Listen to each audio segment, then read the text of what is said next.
noches, un nuevo programa 40 minutos de responsabilidad social en la información y en la comunicación, y seguimos trabajando el ODS 16, que es el que habla de paz, justicia e instituciones sólidas.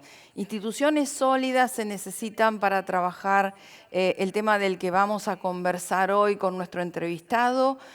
Vamos a hablar del tema del ambiente, que sin duda necesita un posicionamiento muy claro a nivel de los estados, de cada uno de los estados y de cada uno de los estados reunidos también, diría del 73 a esta parte, para poder contener, tratar, discutir y buscar soluciones a los temas ambientales. Nuestro invitado de hoy ya ha estado en nuestros programas, es un invitado habitual, porque los temas que trata son absolutamente interesantes. Lo voy a presentar y después lo voy a saludar. Estamos hablando del doctor Homero Bibiloni. Homero es abogado, es especialista en Derecho Administrativo y Ambiental, fue secretario de Ambiente de Nación y presidente de la ACUMAR. Es director de la especialización de Derecho Ambiental de la Facultad de Ciencias Jurídicas y Sociales de la Universidad Nacional de La Plata. Es además integrante de la Mesa del Litio de la Universidad Nacional de La Plata, asesor de la vicepresidenta de esa universidad y colaborador de la Secretaría de Ambiente y Conservación de Recursos Naturales de la Universidad de La Plata también, y coordina la licenciatura en Gestión Ambiental de la Universidad Nacional Arturo Jaureche. Homero, buenas noches, un gusto tenerte en nuestro programa. Buenas noches, Alessandra. Un gusto volver a compartir contigo y toda la audiencia de este programa de 40 minutos y en la temática de la responsabilidad social empresaria para generar algunos comentarios sobre la realidad de cambio climático y cumplimiento de los ODS. Homero, el 5 de junio sabemos que fue el Día del Ambiente y vos escribiste unas reflexiones absolutamente interesantes que se han difundido y publicado, y quiero que nos cuentes dónde también para que todos puedan acceder.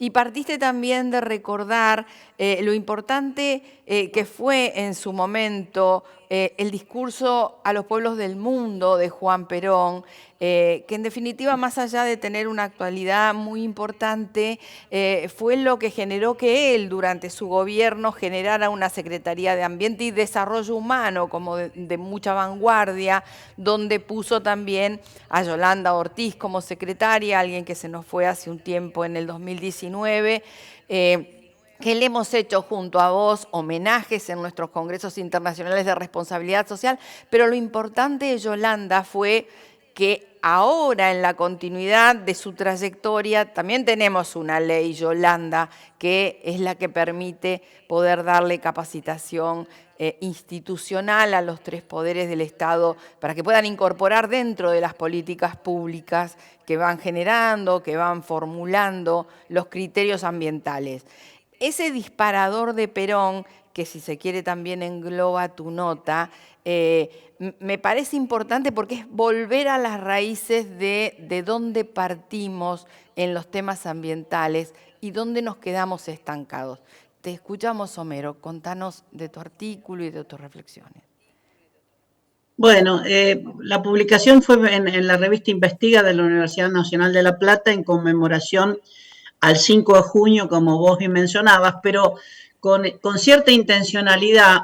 Lo que planteamos es los otros 364 días, ¿qué pasa? Porque es como que el 5 de junio todo el mundo habla de la importancia de lo socioambiental, de preservar el planeta, cuidar la vida humana, soberanías alimentarias, calidad de vida en armonía y en el vivir bien con la naturaleza, pero la realidad indica que los otros 364 días parece que hay un brote amnésico y se dejan de hacer cosas que tienen que tener una intensidad constante y creciente en el resto del año. Así que el artículo lo que apuntaba era marcar esta cuestión donde no basta con solo mirar la agenda ambiental y uno es el Día del Ambiente, otro es el Día del Árbol y así, pero lo importante es tenerlo presente como una militancia político, pública y privada constante.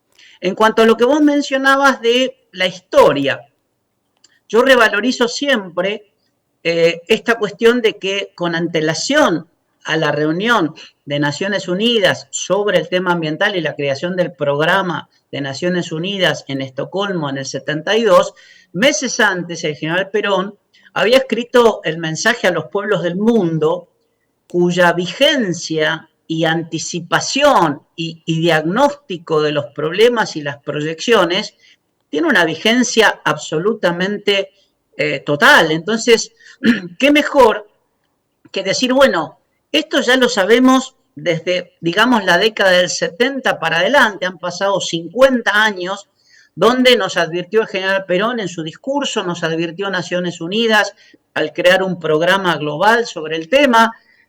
Años después, Río 92, Río más 10, Río más 20.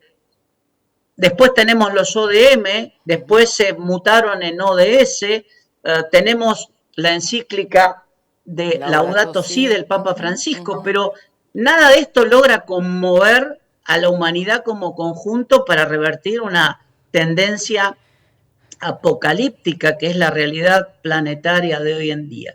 Y por otro lado, el hecho de que ya en el año 74 la querida Yolanda Ortiz integró el Gabinete Nacional del general Juan Domingo Perón, y eso nos ponía de relieve por lo menos 2 o 3 notas sumamente importantes. Una cuestión era el género, digamos, había pocas mujeres en cargos importantes, y en este caso el general la convocó a Yolanda.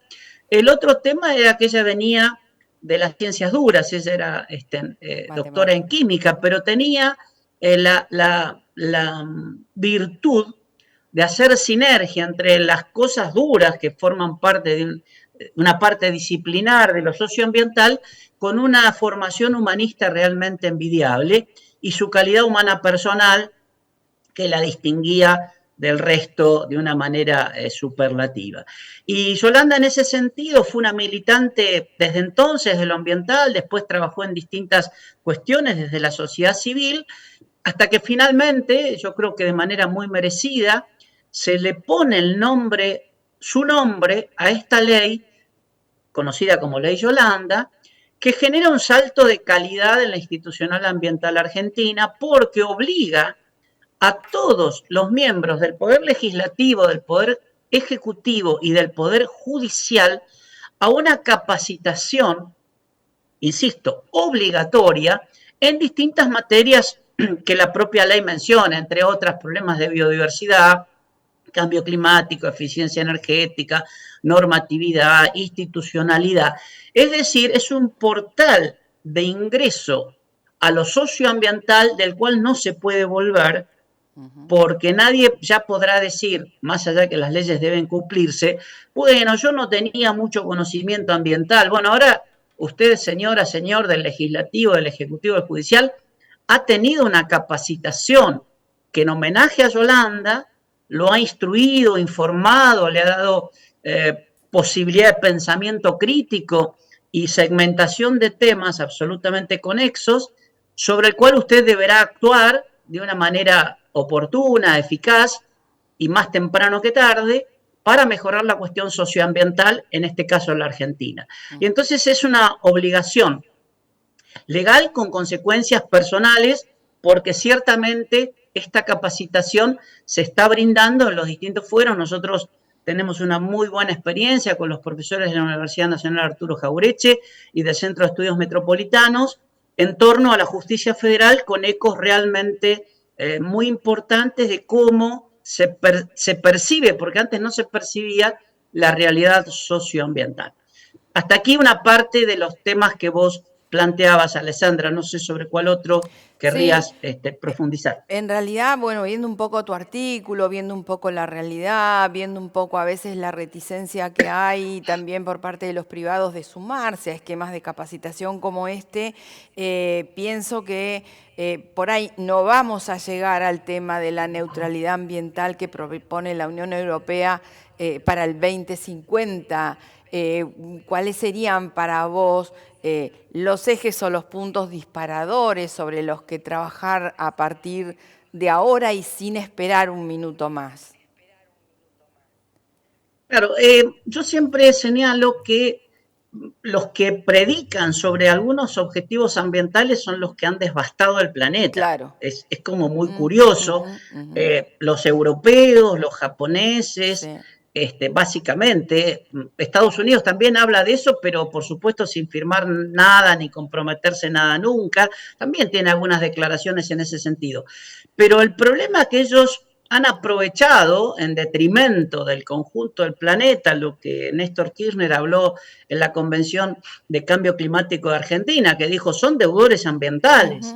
Y sin embargo, como acreedores financieros nos exigen pagar deudas, pero como deudores ambientales no están dispuestas a hacerlo. Entonces, lo que plantean los países desarrollados es porque ellos, por un lado, ya no les queda naturaleza, tienen que tratar de proteger la naturaleza que queda en el planeta, con una mirada, yo diría, más egoísta que solidaria, porque la están pensando en función de ellos.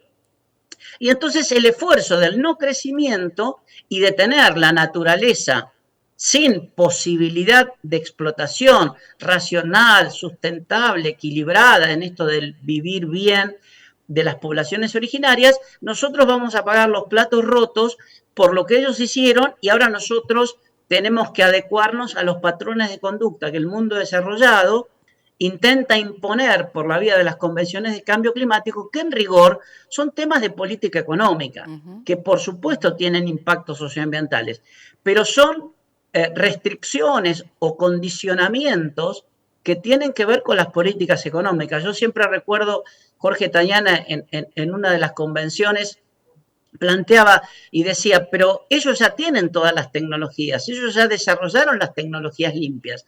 Entonces, lo que ellos están tratando de hacer es exportar y socializar sus propias conveniencias, su propia mano de obra industrializada en tecnologías bajas de impacto en carbono, en detrimento de nuestra transición justa en términos laborales y transiciones energéticas, volviéndonos a imponer condicionamientos en su propio beneficio porque ellos están excedidos en emisiones. Entonces, es la misma historia siempre de los desarrollados y no desarrollados, donde los que hoy tenemos naturaleza y que en realidad tenemos los activos más importantes para la vida, tenemos que tener restricciones y condicionamientos, ¿no? Y también lo manifiestan en las amenazas de cobrar la huella del carbono por los transportes de nuestras exportaciones. Entonces, creo que esto tiene que tener una mirada política global, porque es geopolítica y geoeconomía.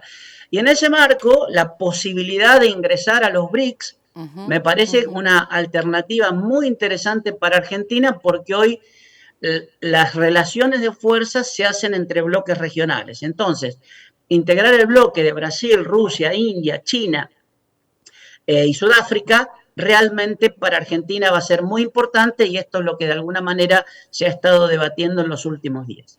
Y en el marco de lo que vos venís conversando, venís diciendo, países desarrollados con producción y una afectación ambiental clara, países subdesarrollados con mucho activo ambiental y, bueno, poco desarrollo, ¿creés que es necesario, y si se quiere en el marco del BRICS también, generar reglas claras? Porque estamos hablando de que acá están involucrados tanto el derecho al ambiente con el derecho laboral y el derecho a la empresa, donde efectivamente hay claros intereses contrapuestos. Y para poder generar con fuerza, digamos, o esquemas de medidas compensatorias o esquemas de innovación en el sentido de poder tomar las infraestructuras necesarias para contener todo tipo de externalidades negativas que hoy vemos claramente que son las que más afectan al medio ambiente, al derecho lo pones en un lugar sensible, en un lugar importante, y en ese marco falta normativa. Sí, a ver, vamos primero a esta cuestión de, o quizás hablemos de la normatividad actual. Con la Constitución, con algunas leyes de presupuestos mínimos, yo diría que se puede hacer mucho más de lo que hemos hecho, sin dejar de mencionar que, como la naturaleza evoluciona y las leyes quedan cristalizadas, es necesario siempre ir ajustando las normativas ambientales porque envejecen, mientras que la realidad socioambiental evoluciona y tiene nuevos dimensionamientos. Por lo tanto, sí, faltan normas de evaluación ambiental estratégica, de presupuestos mínimos, claramente, de ordenamiento del territorio, una experiencia que yo siempre recuerdo que hizo el Ministerio de Planificación, del arquitecto De Vido y con el arquitecto Porto, que habló por primera vez de manera federal de una planificación estratégica donde el ordenamiento era pieza clave. Después necesitamos normativas de evaluación de impacto ambiental, de responsabilidades extendidas, las leyes de envases, la normativa sobre humedales que sigue con el sueño de los justos, repensar las normativas que tienen que ver con el bien agua, que es un bien escaso planetario. Entonces, hay un capítulo para el Estado de Derecho que es ampliar las normas de presupuestos mínimos y, por otro lado, actualizar las vigentes. Ahora, yendo a lo productivo, digamos, eh, el sector empresario tiene que estar mirando que más temprano que tarde, así como hoy hay octógonos sobre azúcar y sales en los alimentos, insisto, más temprano que tarde habrá nuevos octógonos sobre huella hídrica en los distintos productos, sobre huella del carbono en los productos. Entonces, las miradas estratégicas del sector empresario es que tienen que adelantar sus pasos de reconversión a una mejora de la gestión ambiental para mantenerse precisamente competitivos en el mercado, porque hay un número creciente de usuarios, y esto es consumo sustentable, que exige o pretende o se orienta hacia determinados productos que, llamémosle, son más amigables ambientalmente, por ejemplo, los orgánicos, que esto uno lo ve en los distintos centros masivos de compras, o los productos de origen agroecológico. Entonces, por un lado el mercado tiende a eso y hay que reconvertir. Ahora, ¿cómo hay un equilibrio entre ello y las políticas públicas? Lo que nosotros estamos viendo, en este caso en el Ministerio de Ambiente de la provincia de Buenos Aires, en un programa de reconversión industrial, que es algo parecido a lo que se planteaba en Acumar hace ya 13 años sí. Exactamente, era cómo nosotros acercamos desde el ministerio a las pymes y a las cooperativas y a las empresas recuperadas el manejo de programas de políticas públicas existentes en distintos ministerios. Ambiente tiene algunas políticas, los ministerios, en el caso de la provincia de Buenos Aires, es producción e innovación tecnológica, desarrollo agrario otro tanto, hay investigaciones de la SIC, más los aportes de los bancos. Es decir, hoy hay que llevarle a las pymes un paquete de información de todo lo que está disponible a nivel de políticas públicas de fomento para la mejora ambiental y la eficiencia energética, que son dos cuestiones asociadas. Y eso hay que facilitárselo, y en esto hacemos una articulación con las universidades, que somos el vértice entre el sector público, el sector privado y las universidades, que sintetizamos esa información para, articulando una por una con las empresas, se le hace un diagnóstico de alguna manera de su situación y se le dice, mire, usted aplica todos estos programas, ¿le interesa? Sí, le ayudamos a llenar esto. Y cuando él te diga, no tengo capital de trabajo, se le dirá, mire, el Banco Provincia tiene una línea verde y recientemente el Banco Nación, lo anunció Silvina Batakis, tiene también líneas verdes y además una gerencia ambiental absolutamente reciente, con lo cual le vamos a poder dar a las pymes, a las cooperativas, a los sectores empresariales un manojo de posibilidades y capital de trabajo para que lo hagan posible. Y luego está el diálogo con los sectores del trabajo, con las organizaciones sindicales, sea a través de su estructura, digamos, matriz, la Confederación General del Trabajo, o las regionales, o la que también tienen los movimientos sociales, para ver cómo los trabajadores son parte activa de este cambio en lo que nosotros política e ideológicamente llamábamos siempre la transición justa laboral, porque las tecnologías bajas en carbono tienen bajo nivel de empleo y ahí estamos comprando tecnologías ajenas. Así que ahí tratamos de equilibrar ambiente y trabajo, desarrollo PYME para aumento de producción y asistencia a estos sectores empresarios para que el futuro, que es más cercano de lo que parece, no los encuentre a contramano y se queden sin un mercado a quien orientar la venta de sus bienes y servicios. Homero, yo en febrero de este año tuve oportunidad de escuchar, digamos, participar a través de un Zoom, si se quiere, de una conferencia internacional sobre sostenibilidad ambiental de la Universidad Tor Vergata en Italia, ¿no?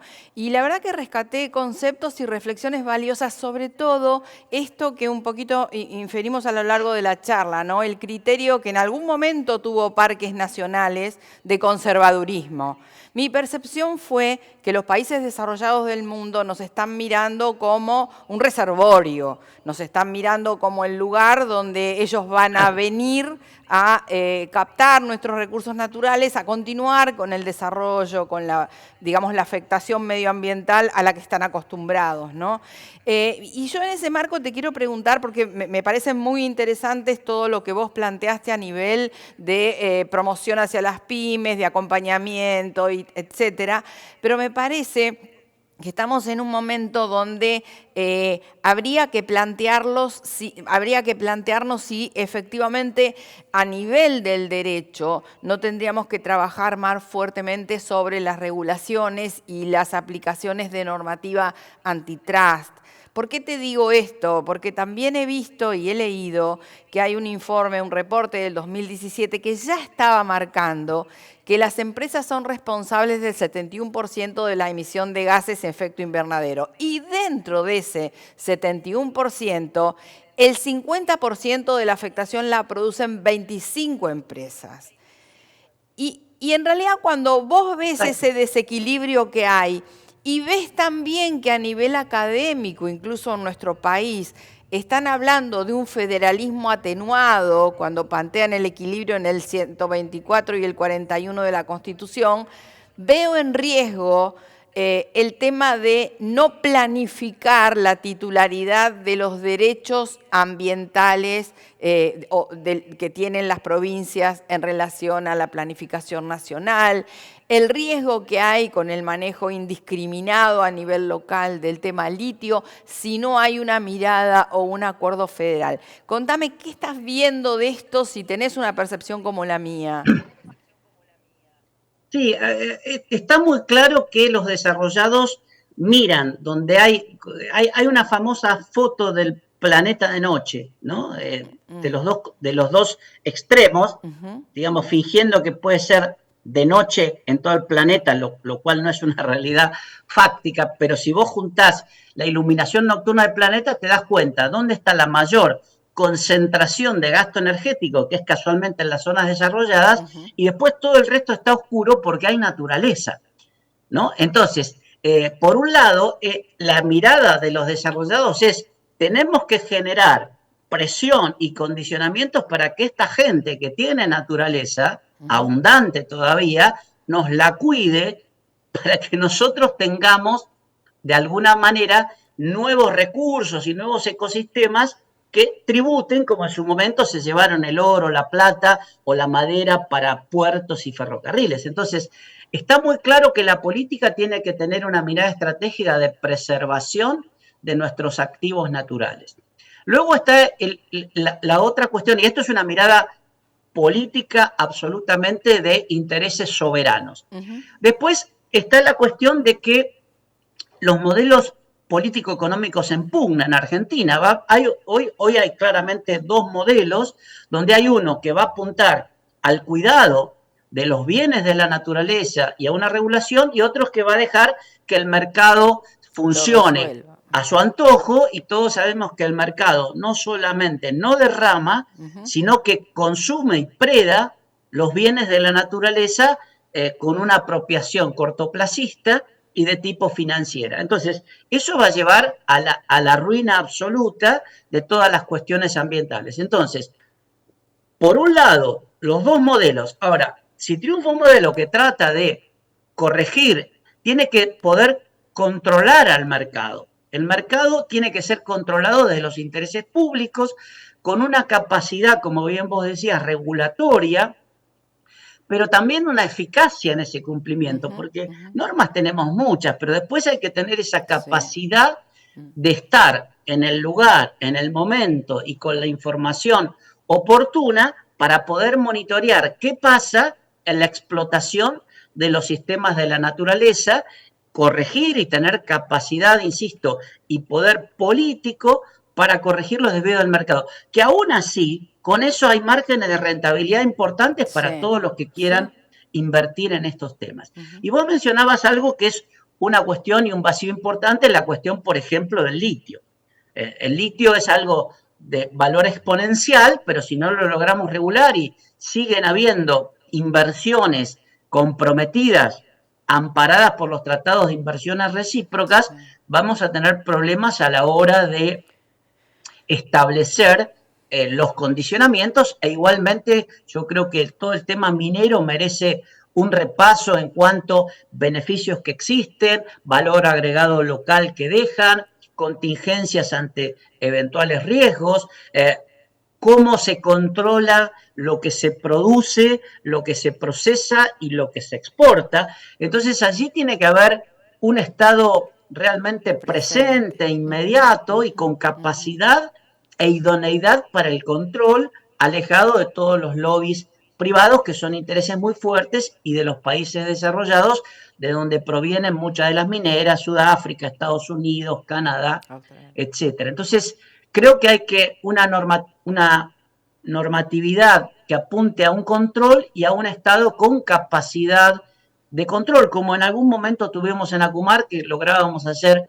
1000 inspecciones al mes a las empresas de la cuenca, pero con una solución que era no clausurar masivamente, sino darles la oportunidad de la reconversión. Mire, usted tiene un problema en sus efluentes, reconviértase, le damos plazo, presente una propuesta. Yo creo que de lo que se trata es de los intereses en tensión, buscar los puntos de equilibrio donde el actor central y el que distribuye ese juego es el Estado nacional, provincial y municipal, porque los municipios también son convidados de piedra y hay que haber un equilibrio entre la estrategia de país en el marco de las regiones con las provincias para que reciban también los beneficios de aquellos recursos que la Constitución pone bajo su titularidad. Homero, muchísimas gracias. Este programa ha sido sumamente interesante. Dejamos un montón de tips planteados para reflexionar. Pero como último mensaje compartido, quiero proponerles a todos que se sumen a la capacitación de Ley Yolanda. De hecho, la Fundación Observatorio de Responsabilidad Social, que me toca administrar o integrar, se sumó junto con la Universidad Arturo Jaureche a esta capacitación y estamos abiertos a recibir inquietudes. Todo el que quiera capacitarse puede hacerlo y en especial los niveles nacionales, provinciales y municipales del Estado, que son los que toman las decisiones concretas que nos afectan a todos y afectan el medio ambiente. Muchísimas gracias, Homero. No, gracias a ustedes por la invitación. Buenas noches. Buenas noches. Si querés acceder a los mejores contenidos, entrevistas, informes y novedades sobre responsabilidad social, conectate a www.responsabilidadsocial.tv. Este año, formate en responsabilidad social. Hoy, el conocimiento solo no alcanza. En EduForce te ayudamos a comprender la realidad y te damos las herramientas para llevar la responsabilidad social al interior de tu organización. Desde un proyecto hasta una estrategia integral, te enseñamos a diseñarlos, ejecutarlos y a medir y comunicar los resultados. En nuestra plataforma digital podés encontrar textos, videos y participar de clases en tiempo real con el profesor y otros alumnos. Lo haces a tu ritmo y desde la comodidad de tu casa. Llevamos más de 10 años formando las nuevas generaciones de líderes comprometidos con el desarrollo sostenible y ahora también en perspectiva de género. Ingresá en eduforce.com e inscribite.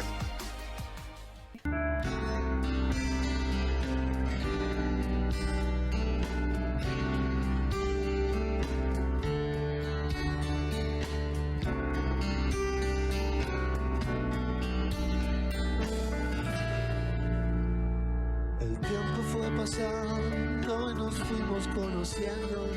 Amabas y sufrías.